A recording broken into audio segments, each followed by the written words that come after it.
au Sénégal. Et comment ça, Abdoulaye Baldé, expliquez-nous. C'est-à-dire... Pour le futur, comment? Mais je suis venu, d'abord, son mandat est finissant. Je ne suis pas venu donc réclamer un quelconque poste. Je suis venu pour être avec sa coalition, qui est une double coalition. Il y a la coalition Benno Bokk Yakaar, dans laquelle nous ne sommes pas. Et il y a la grande coalition de la majorité présidentielle, c'est dans celle-là que nous sommes. Donc c'est une double coalition qui soutient le président Macky Sall. Maintenant, il y a un certain nombre de mouvements de soutien. Nous sommes venus donc en faisant l'analyse du fait qu'aucun parti politique tout seul ne pourra gagner ces élections. Ne pourra... Justement, vous avez estimé que vous n'êtes pas prêt pour la présidentielle, vous renoncez à votre candidature, vous soutenez Macky Sall. Pourquoi lui et pas les autres candidats déclarés? Parce que c'est lui qui m'a tendu la main depuis le départ. Aucun d'entre les autres ne m'a tendu la main. Ne m'a demandé de venir travailler avec lui. Et moi, je suis dans une analyse. Je suis en train de faire de telle sorte que j'ai un programme. Et je ne vais pas soutenir le président, le plan Sénégal émergent, les mains vides. Nous venons avec des propositions. Nous venons avec une contribution. Nous venons que notre vision aussi soit prise en compte sur plusieurs axes. Sur l'industrialisation de notre pays. D'ailleurs, le président Macky Sall en a parlé hier. Sur l'éducation, il y a un certain nombre de problèmes avec les enseignants. Nous venons avec notre vision. D'ailleurs, j'ai demandé à nos cadres et puis à notre responsable du mouvement des enseignants de réfléchir pour que nous puissions, dans le cadre de la réflexion globale de la mise en place d'un nouveau programme ou de l'amélioration du plan Sénégal émergent pour que ces questions soient prises en charge. Nous avons aussi une autre vision qui concerne le développement des territoires. Nous allons essayer, en tout cas, dans le cadre de cette coalition, d'imposer notre vision et puis sur le plan de la gouvernance. Je pense que notre pays a besoin de se réconcilier avec lui-même, donc nous allons tout faire pour que, en tout cas, notre action soit visible au sein de cette coalition.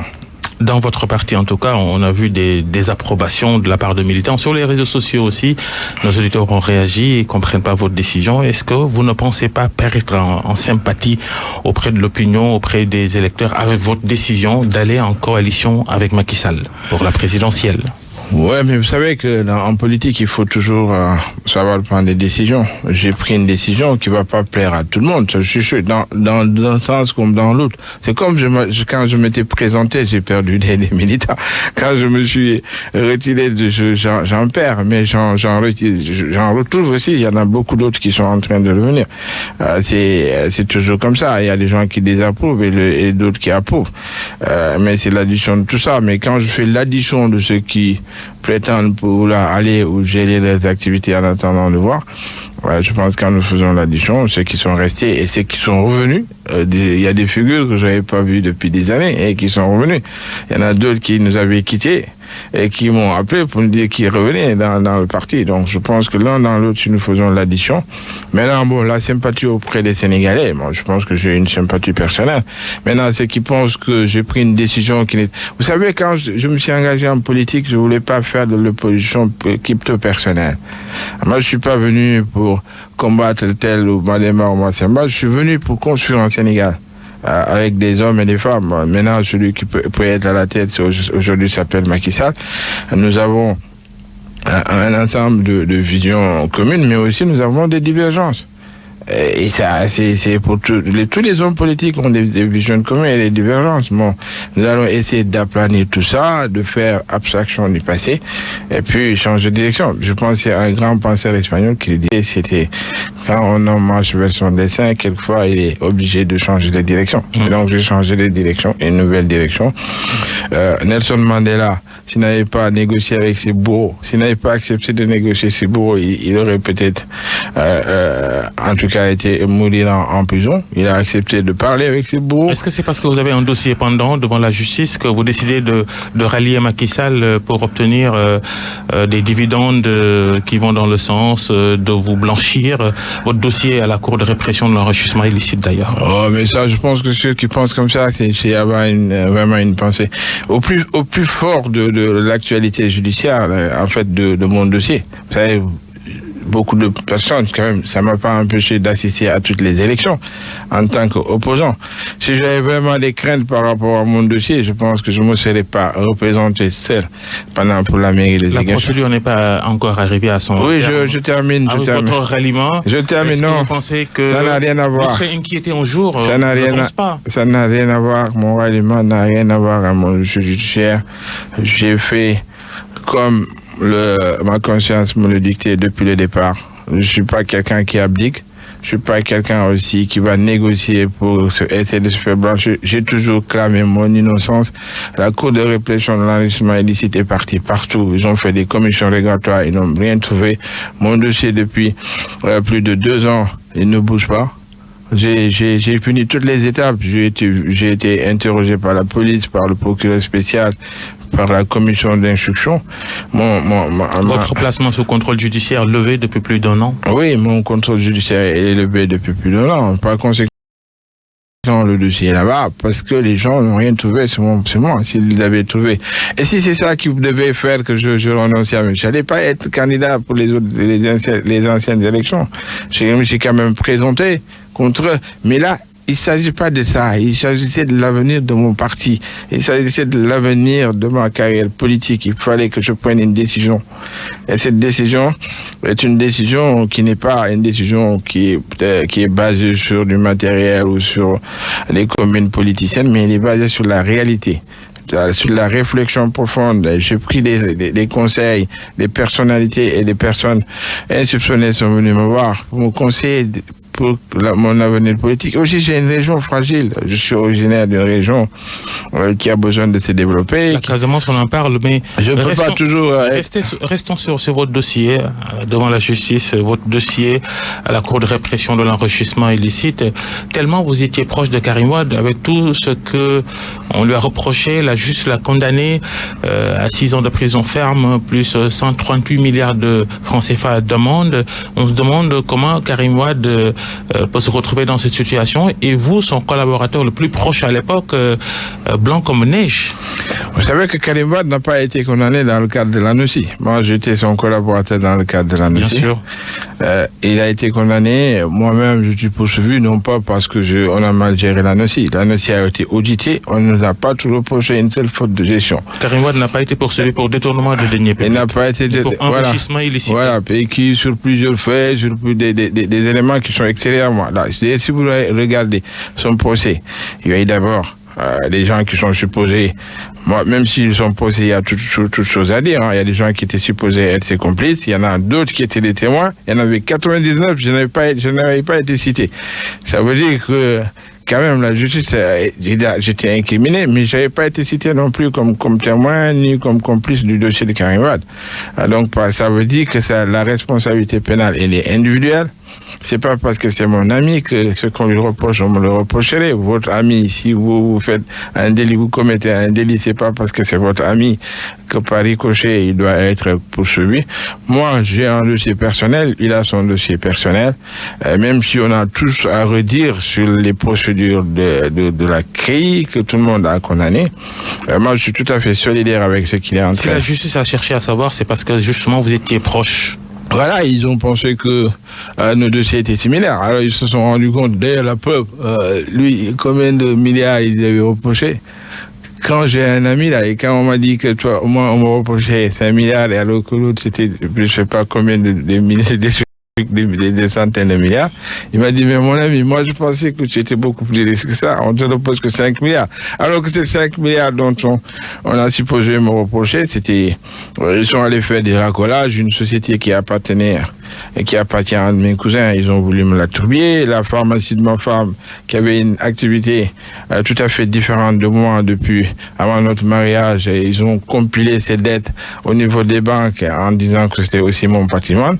Ils ont évalué, j'ai une petite radio à Ziguinchor à 300 millions, de 350 millions de francs CFA. Donc, ils ont surévalué, mais bien pour essayer d'avoir un chiffre. Aujourd'hui, quand l'expertise... Plus les entrées et les sorties de votre compte personnel. Oui, ensuite, justement, ils ont fait, au lieu ils sont allés pour dire que j'ai telle somme, alors que, en fait, ils ont fait la compilation, des entrées et sorties de mes comptes de 2000 à 2012 en disant que c'est ça qui est passé dans mes comptes.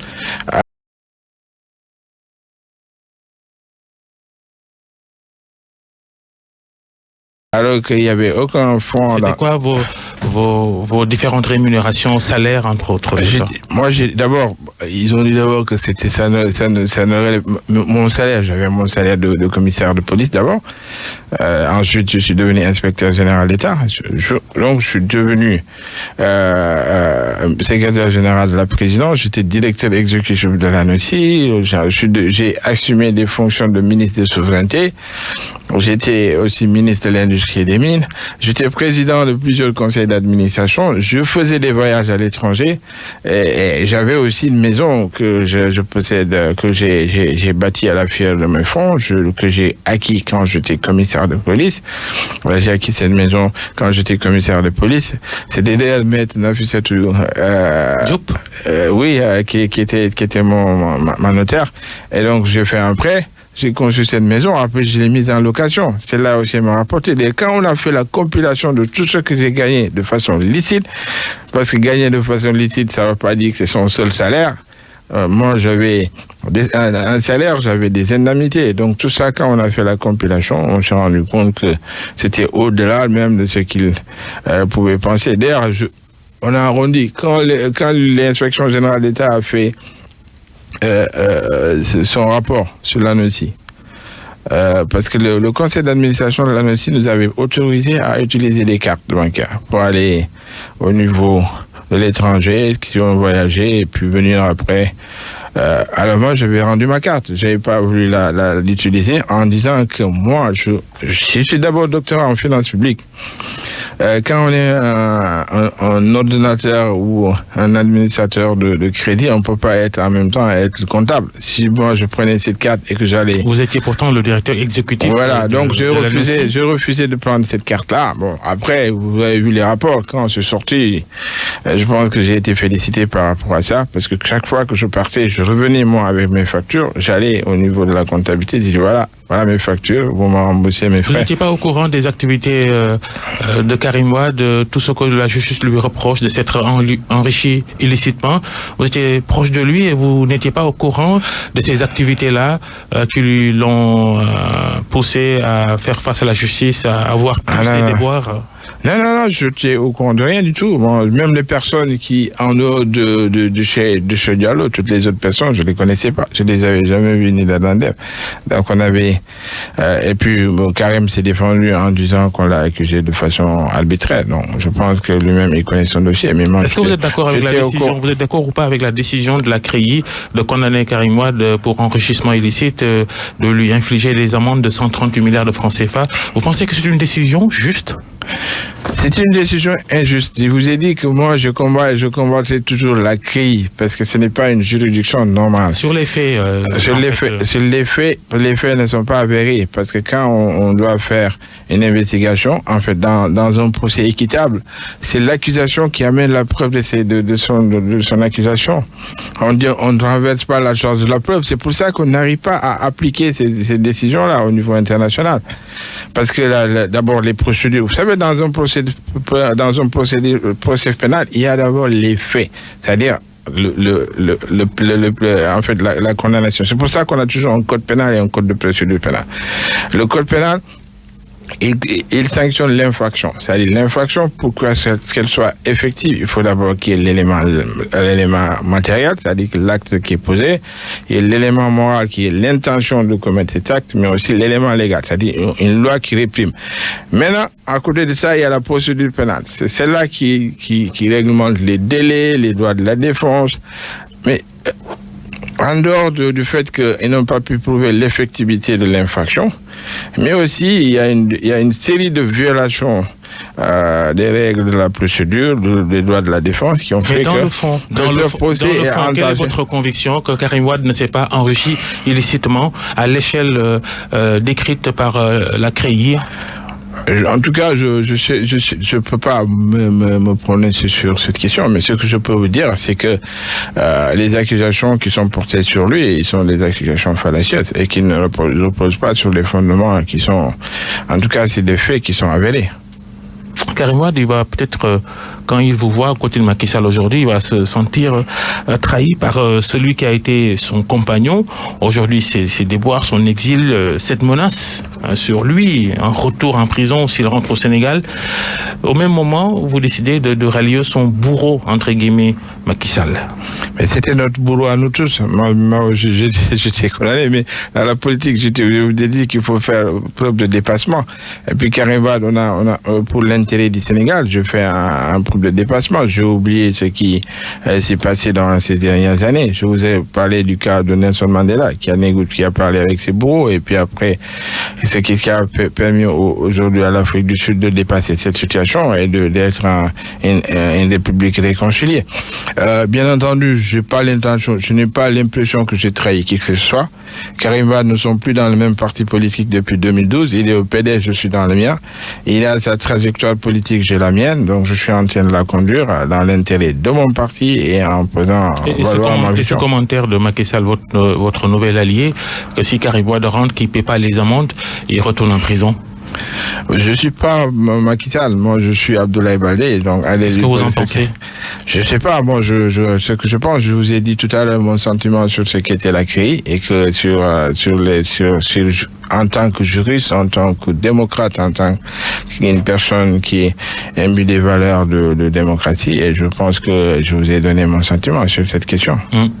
Et votre ancien parti, le PDS, qui décide de maintenir Karim Wade comme son candidat à la prochaine élection présidentielle, vous comprenez cette posture du Parti démocratique sénégalais quand on sait que Karim Wade n'est même pas inscrit sur les listes électorales, il peut pas se présenter si on se fie à ça, à cette élection. Est-ce que vous comprenez la posture du PDS? Moi, je respecte la décision du PDS. Je suis pas du PDS, ce sont des anciens alliés. Ils ont leurs raisons, ils ont peut-être leur stratégie. Je suis tout à fait en phase avec eux. Maintenant, c'est eux qui défendent leur position, moi je défends la mienne. Abdoulaye Baldé, notre invité, le président de l'Union centriste du Sénégal, maire de Ziguinchor, ancien ministre, vous avez occupé plusieurs fonctions dans les gouvernements d'Abdoulaye Wade.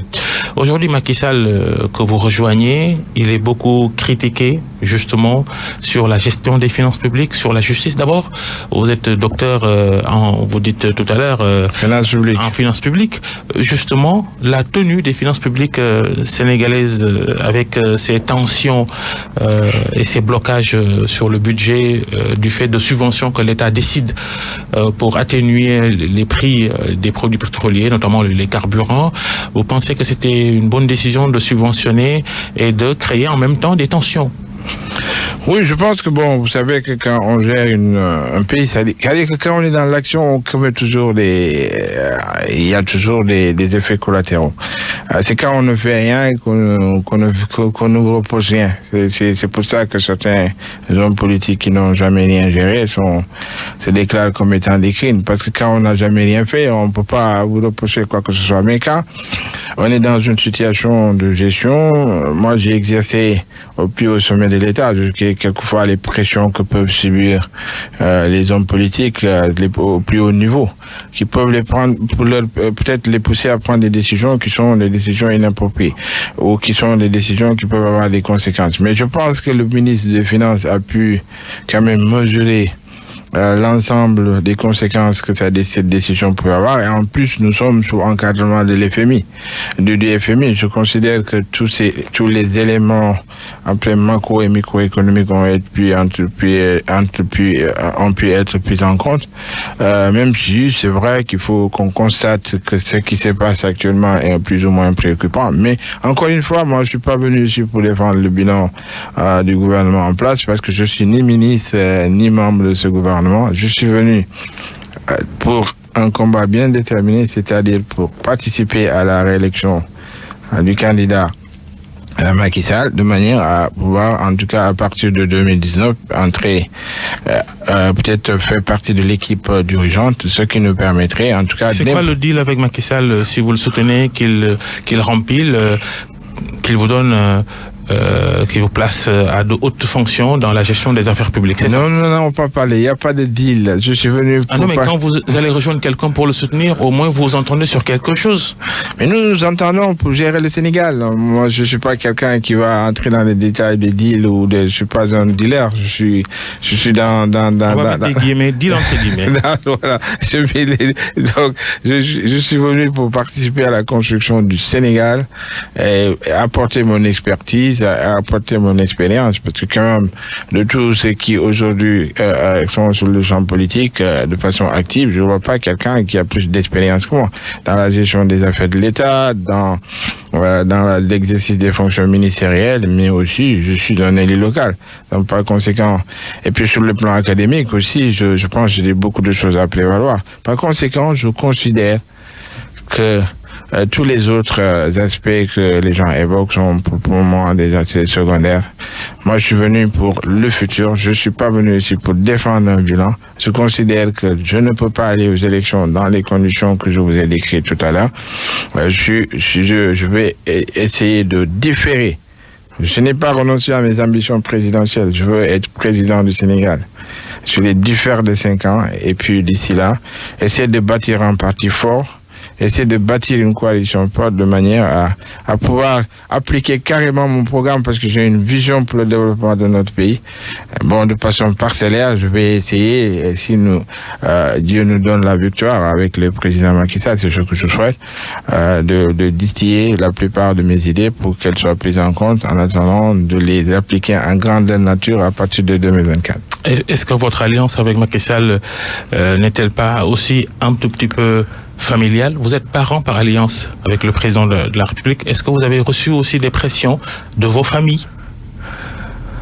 Oui, ça peut pas manquer, mais vous savez, je pense pas que ce soit déterminant dans ma prise de décision. J'ai fait l'analyse. Il y a la famille, c'est vrai. Mais aussi, vous savez, j'ai reçu des conseils de plusieurs personnes, y compris de l'Internationale démocratique centriste à laquelle j'appartiens.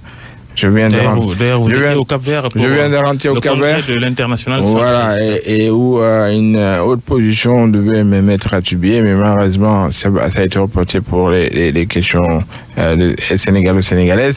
Mais ce qui est le plus important, c'est que j'ai reçu des conseils, j'ai pris des avis, j'ai fait une analyse de la situation. Nous sommes à 85 jours des élections aujourd'hui et que ce sera difficile. D'abord, nous ne sommes pas très bien organisés. On a juste l'opposition à laquelle j'appartenais jusqu'à hier. Le seul combat, c'est les cartes d'électeurs. Quand vous avez sur le terrain, il n'y a pas d'animation politique. Donc nous n'occupons pas le terrain de façon... Vous êtes aussi comptable de cette situation quand il n'y a pas d'animation politique dans l'opposition à laquelle vous appartenez. C'est pour ça que jusqu'à hier. Tout à fait, je suis tout à fait comptable de ça. C'est pour ça que j'ai tiré les conséquences de tout ça, j'ai tiré les conclusions et je me suis dit, bon, il faut changer de cap. Les stratégies de l'opposition ne sont pas bonnes. Elles sont pas bonnes parce que on est concentré sur un sujet processus électoral, processus carte d'électeur. C'est aussi important le processus électoral. Mais c'est important, mais c'est aussi important d'aller parler aux Sénégalais, d'aller implanter nos bases, d'aller consolider notre électorat au niveau des régions. Et ça, malheureusement, quand vous y allez, la plupart de ceux qui occupent les médias ici sont inconnus dans les villages. Vous allez là-bas, personne ne les connaît. Alors que le parti au pouvoir parcourt, la coalition au pouvoir parcourt ces villages-là pour essayer de sensibiliser les gens. Je pense que nous avons... Le parti au pouvoir a beaucoup plus de moyens, peut-être, et même... Qui sait les moyens de l'État utilisés pour justement faire cette campagne électorale avant l'heure. On a vu les tournées dites économiques de Macky Sall. On connaît tous qu'en filigrane que ce sont des campagnes électorales déguisées. Il ne faut pas se voiler la face. Ouais, mais ça, je pense que ça a toujours été le cas. On parle tous les siècles. Oui, mais on nous avait parlé de rupture, qu'il faut rompre avec ces pratiques-là. Absolument. Bon, mais maintenant que vous pouvez pas empêcher un chef d'État aussi en exercice d'aller rendre visite à ses citoyens, même si tout le monde sait que quelquefois ces visites sont maquillées et puis elles sont en prolongement politique. Mais quand ils sont venus chez moi, il y a eu à Ziguinchor, il y a eu quand même beaucoup de promesses, beaucoup de poses de première pierre. En fait, en tout cas, un engagement qui avait l'air économique, même si le soir, on recevait beaucoup de militants au niveau des résidences. Mais l'un dans l'autre, je pense que ce qui est le plus important, c'est le développement du Sénégal.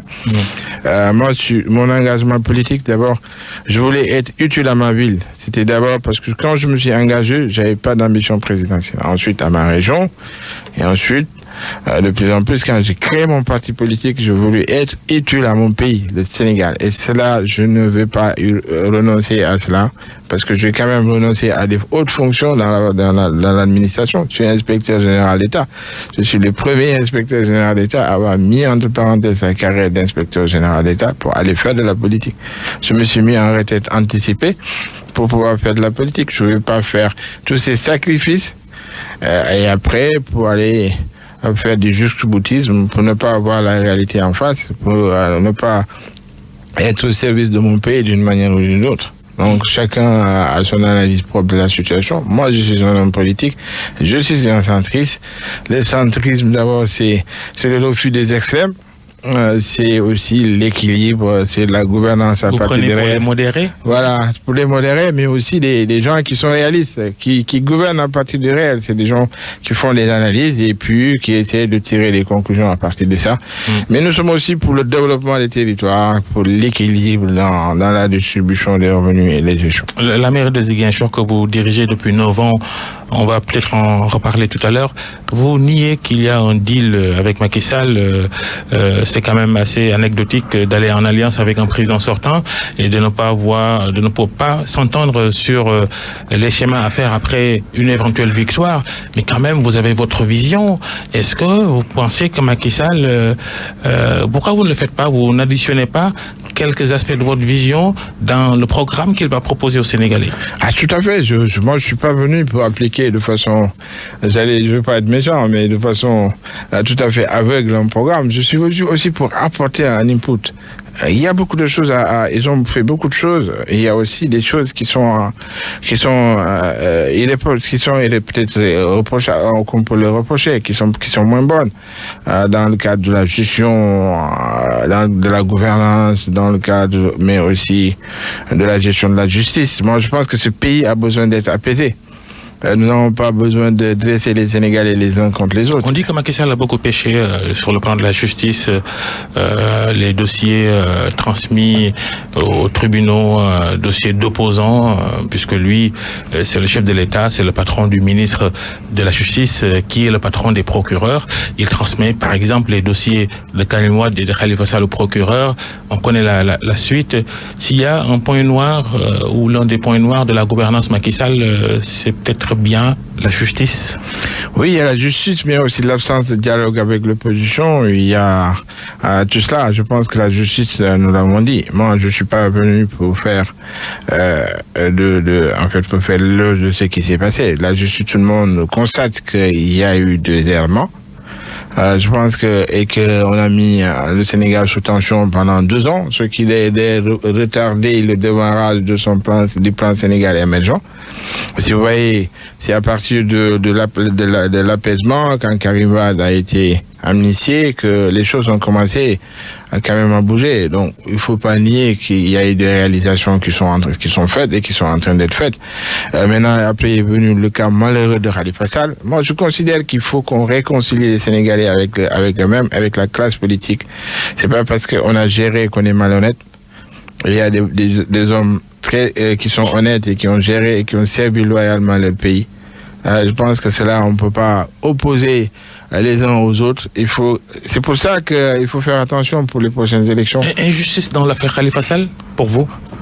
Oui, j'ai dit, les choses ont été très mal gérées dans l'affaire Khalifa Sall. Il y a une précipitation dans les procédures. J'ai tenté de rappeler toujours. Moi, je suis juriste, je suis docteur en droit. Mais comment pouvez-vous vous rallier, être en alliance avec un homme, Macky Sall, qui a fait tout ça, toutes ces choses que vous soulevez, qui vous semblent injustes? Paradoxal, votre démarche, votre posture. Non, elle n'est pas paradoxale. Je vous ai dit que ma décision est une décision politique et qu'elle ne s'inscrit pas dans le passé, elle s'inscrit dans l'avenir. Je suis en train, peut-être à côté de Macky Sall, je pourrais en tout cas jouer de mon rôle pour que des choses comme ça ne puissent pas se reproduire. Des alliés comme Abdoulaye Bathily lui avaient conseillé de ne pas ouvrir ce dossier. Khalifa Sall, il l'a fait quand même. Pensez-vous pouvoir le dissuader quand demain il prendra des décisions comme celle-là? En tout cas, je vais jouer ma partition pour que nous soyons dans un Sénégal apaisé et réconcilié avec lui-même, parce que c'est ça qui fera que nous construirons notre Sénégal. Si nous sommes toujours dans des conflits internes d'opposition et de pouvoir, nous ne pourrons pas développer ce pays, nous ne nous consacrerons pas à l'essentiel. Et c'est pour ça qu'il faut faire attention pour les prochaines élections. Il ne faudra pas encore qu'on retrouve dans le même cycle de chasse à sortir. C'est vrai que moi, je suis pour la transparence dans la gestion, la reddition des comptes, mais il doit se faire en respectant les principes fondamentaux du roi. C'est-à-dire que quand quelqu'un, vous le soupçonnez d'avoir de détournement, il faut avoir des preuves irréfutables. Et même si vous avez ces preuves, si vous allez au procès, il faut respecter les droits de la défense, qui sont les droits sacrés et fondamentaux. En droit, le fond et la forme sont d'égale qualité. Sont d'égale qualité. C'est pour ça qu'on a un code pénal, c'est-à-dire qui réprime les infractions, et un code de procédure pénale. C'est pour ça qu'on dit au commissaire de police, vous ne pouvez pas garder à vue quelqu'un pendant tant de jours, que vous ne pouvez pas aller chez quelqu'un à partir de 21h, que vous ne pouvez pas faire ceci. Dans le magistrat instructeur, vous avez tel nombre de délais. C'est dans cela, dans ce code de procédure pénale, que tous ces éléments sont consignés et qui doivent être respectés au même titre que les éléments qui sont constitutibles de l'infraction. Malheureusement, les violations viennent souvent de là, parce qu'on s'est précipité, parce qu'on a violé les délais, c'est parce qu'on a voulu introduire la politique dans le droit, et tout ça, après, ça peut être à confusion. Sur la sécurité, justement, ancien commissaire de police, vous étiez au début de votre carrière dans l'administration publique. La sécurité, ça apparaît très peu dans les programmes des hommes politiques à la veille d'élections. Aujourd'hui, pour vous, il y a un problème de sécurité dans le pays, ces agressions et autres problèmes que les médias relatent tous les jours. La place de la sécurité dans les programmes politiques, faut-il pas faire encore des efforts? Oui, mais je pense que je suis venu aussi aux côtés de la coalition Benno Bokk Yakaar du président Macky Sall pour apporter un peu cette vision sécuritaire, même si je ne sous-estime pas ceux qui sont à ses côtés et qui ont aussi qui sont de grands experts. La sécurité, c'est deux variantes. Il y a d'abord la sécurité intérieure et la sécurité extérieure, qui est aujourd'hui très menacée, parce que nous sommes frontaliers des pays qui sont actuellement la cible de beaucoup de groupes terroristes. Il n'y a pas longtemps, le prédicateur Peul est terroriste reconnu, qui appartient au groupe de soutien à l'islam et aux musulmans, qui s'appelle Amadou Toufa, et a lancé un appel aux Peuls de la sous-région pour un djihad, parce que les Peuls étaient en train d'être expérimentés au Mali. Je pense que dans les programmes des différents présidents à la campagne électorale, à la présidentielle, il faudrait que l'aspect sécuritaire apparaisse d'abord. Réorganiser la sécurité intérieure. Qu'est-ce qu'il faut faire justement? Parce que nous avons des nouveaux types de criminalité, des nouveaux types de criminalité, des nouvelles formes de criminalité qu'il faut d'abord cerner. Il faut former nos forces de défense et de sécurité à faire face à ces nouvelles menaces. Il faut les équiper, c'est important. Il faut aussi faire de telle sorte que redéfinir la carte sécuritaire du pays, parce qu'il y a de plus en plus de concentration de personnes dans des zones où la sécurité, en tout cas les forces de sécurité sont absentes. Et il faut aussi faire... Justement, pour un bon maillage du territoire en termes de sécurité, on a agité un moment la fusion de la police et la gendarmerie pour davantage d'efficacité. Vous pensez que c'est un schéma pertinent? Ah non, ça, je pense que c'est d'abord, vous savez, moi j'ai appartenu au corps de la police, j'appartiens au corps de la police, je suis un commissaire de police, je sais l'animosité qu'il y a entre les deux. Et ce ne sont pas les mêmes missions, les gendarmes, ce sont les militaires. Ils ont été formés au même titre que les militaires. C'est une police plus ou moins paramilitaire qui n'a rien avec la police nationale. Je pense que la gendarmerie a une mission spécifique, la police là aussi. Ce qu'on a voulu, c'est peut-être confier, en fait, les mettre dans un même ministère, au ministère de l'Intérieur, comme cela s'est fait en France aujourd'hui. Mais je pense que le format actuel que nous avons, moi, je pense qu'il est bon. Il faut juste faire une synergie. Et pourtant, la police et la gendarmerie, parfois, de façon ponctuelle, effectuent des opérations combinées, communes, ensemble. C'est tout à fait. C'est pour ça qu'ils peut-être mettent en place une sorte de conseil de supérieur de sécurité qui pourrait. Je sais qu'il y a le Conseil national de sécurité qui réunit autour du président de la République toutes les semaines la police, la gendarmerie et l'armée. Mais il est important aussi au niveau opérationnel qu'il y ait plus en tout cas, plus de collaboration entre le ministère de l'Intérieur et le ministère des Forces armées pour de manière à tenir. Parce que, comme je le disais, hein, les gendarmes, en dehors des enseignants, ce sont les fonctionnaires les plus disséminés au niveau du pays. Ils sont dans tous les coins. Ce qui n'est pas le cas de la police. La police est dans les centres urbains. Et donc, ils ont plus de renseignements, les gendarmes, parce qu'ils sont au contact des populations les plus reculées du pays. Ces renseignements, souvent, sont utiles pour... même si, bon, je pense que les autorités actuelles, nous avions amorcé une sorte de réforme et je vois que maintenant il y a une sorte de coordination des renseignements au niveau de la présidence de la République qui prend en compte tous ces aspects. Ces aspects sont dans son aspect sécurité intérieure et sécurité extérieure. Mais je considère qu'il y a encore des choses à améliorer. Il y a beaucoup d'autres, en tout cas, actions qu'il faut prendre pour essayer d'être beaucoup plus efficient, même s'il faut féliciter nos forces de défense et de sécurité qui ont déjoué beaucoup de choses qui devaient se passer et qui même avec les moyens... On a des services forts, les services de renseignement. On a des services qui sont bien, je pense, qui en tout cas, qui font le travail de façon convenable, même souvent dans des conditions difficiles. Le conflit en Casamance, le processus de paix en Casamance, on en parle, le statu quo depuis plusieurs mois, plusieurs années maintenant, depuis que Macky Sall est là, on n'a pas avancé, pas de contact avec les différents chefs rebelles. Jusqu'à quand, Abdoulaye Baldé, vous êtes le maire de Ziguinchor, une commune au cœur de cette partie du sud du pays, vous avez été ministre des Forces armées. Pourquoi on n'avance pas dans le processus de paix en Casamance? Oui, je pense que dire on n'avance pas, c'est peut-être tout dire. Mais on fait de petits pas et puis je pense que ce n'est pas suffisant pour arriver à une paix définitive. Ça aussi, ça fait partie de mon engagement. J'avais toujours dit que pour la présidentielle, il faut que les candidats s'engagent à résoudre ce problème de façon définitive. Chaque jour que le président qui sera réélu ou élu se réveillera devra penser à la Casamance. Parce qu'il faut que nous puissions parvenir à une paix dans cette partie du Sénégal. Tant que nous n'aurons pas la paix, nous n'aurons pas le développement. Ça fait partie aussi de mon engagement, peut-être de mon renoncement à ma candidature, en sachant que, même si j'allais cette fois-ci, j'avais pas pouvoir gagner, mais je considère qu'il fallait faire des sacrifices pour que se mettre au service de notre pays, de notre région, pour qu'elle soit enfin réconciliée avec elle-même, pour que de façon décisive, qu'il y ait une volonté politique soutenue, qu'elle soit pérenne et permanente, parce qu'il ne s'agit pas toujours de faire des petites actions chaque fois qu'il y a des braquages,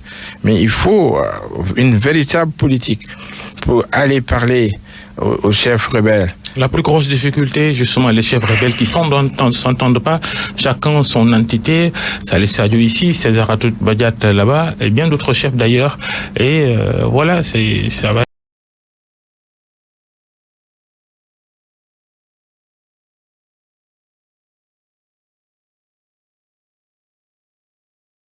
être hyper compliqué de... Je pense qu'il y a deux schémas. Soit on essaie de les réunir, ils ont toujours réclamé des assises intérim MDC, ou alors on fait de façon simultanée des négociations avec tout le monde. Mais si on négocie avec une France et qu'on laisse l'autre de l'autre côté, elle a tendance à venir saboter le processus en cours, en pensant qu'on est peut-être minimisé et qu'on n'est pas associé à ce qui est en train de se faire. Le travail des médiateurs est-il efficace? Robert Sagnan, qui dirige le GRPC, le groupe de réflexion pour la paix en Casamance, et d'autres médiateurs, est-ce que leur travail aujourd'hui, quand on l'évalue, on se rend compte qu'il est efficace ou pas?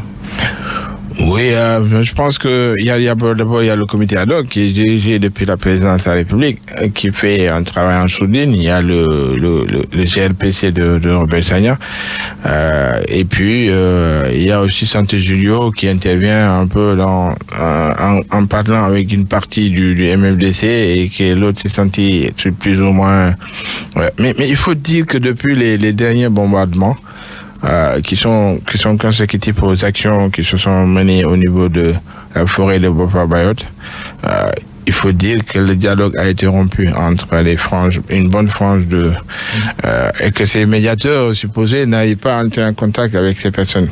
En tout cas, les tenants du camp qui se trouve au sud de Ziguinchor. Je considère que cela est peut-être une faiblesse dans ce qui est en train d'être fait. Il faut faire de telle sorte de renouer le dialogue avec tout le monde, de négocier avec tout le monde de façon simultanée si on n'arrive pas à les unir. Parce que sinon, je pense que... Et puis, mettre en place un programme, ce qu'on appelle le DDR, le désarmement à réinsertion.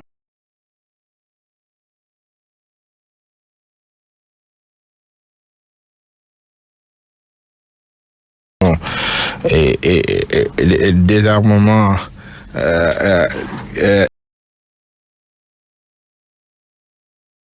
et puis réinsérer ce que démobilisation, désarmement, démobilisation, réinsertion. Je pense que c'est important parce que la plupart de ceux qui étaient dans le maquis, qui sont revenus à Ziguinchor, la plupart sont repartis. C'est parce qu'il n'y a pas eu une véritable politique de réinsertion de ces combattants-là. Il faut mettre en place un programme, et ça, c'est pas visible. Dans ce qu'on est en train de faire, on essaie de faire de petites négociations, mais après, on n'a pas mis en place vraiment tout un mécanisme de réception de ces personnes qui ont décidé de quitter le maquis. Alors, moi, je pense qu'il faut une véritable volonté politique pour y parvenir. La mairie de Ziguinchor que vous dirigez depuis 2009, depuis 9 ans, il reste 1 an sur votre mandat parce que les élections municipales et départementales de 2019 vont se dérouler en décembre 2019. Est-ce qu'Abdoulaye Baldé, vous allez encore briguer la mairie de Ziguinchor? Ça, c'est un débat que nous allons poser au sein du parti, au sein de notre coalition. Je ne parle pas de la coalition de la majorité présidentielle, hein, parce que votre coalition aux dernières élections municipales. Voilà, exact, je parle de ça, et puis après nous avons évalué les choses. Bon, la mairie, nous sommes en train, d'ailleurs, ça fait partie aussi des points que j'ai posés au président Macky Sall. Il faut qu'il nous aide à développer notre ville. L'éclairage public, entre autres, ça fait défaut. L'éclairage public, justement, nous avons obtenu 2000 lampadaires, des programmes de 50 000 lampadaires solaires que le président Macky Sall nous a mis en disposition. Nous allons pouvoir changer tout le parc d'éclairage public au niveau du centre-ville. Nous avons donc ce qui nous permettra de dégager le parc actuellement qui est au niveau du centre-ville vers la périphérie. Donc je pense que ça bientôt vieux souvenir. Ensuite, nous avons actuellement des sociétés qui sont sur place et qui sont en train de mettre l'électricité dans tous les quartiers. Nous allons avoir une couverture à 100% d'ici quelques mois de la ville de Ziguinchor. Abdoulaye Baldé, le député aussi, il ne faut pas l'occulter. Hier, vous étiez parmi les absents à l'Assemblée nationale à l'examen du budget 2019 du ministère de l'Agriculture. Vous étiez tous au Dakar Arena. Mais quelle image de cette Assemblée nationale boudée par les députés pour assister à l'investiture de Macky Sall? Oui, je pense qu'aussi quand il y a des événements comme ça, il faut que les services de l'Assemblée nationale puissent peut-être faire de la reprogrammation. Ah non, monsieur le ministre, on ne peut pas laisser l'Assemblée nationale pour une activité privée politique. Ça se fait, ça? Oui, mais vous savez, quelquefois les privés, les politiques, les députés, ce sont d'abord les hommes et les femmes politiques. C'était le parti avant la patrie. C'était d'abord les hommes et les femmes politiques, donc qui tirent le légitimité ou le mandat d'un parti politique. Ce parti avait une activité. Je pense qu'il appartenait au service de l'Assemblée nationale de différer cet examen à un autre jour où tout le monde pourrait être disponible. Je pense que cela est important, même si cela n'excuse pas vraiment cet absentéisme de tout le monde.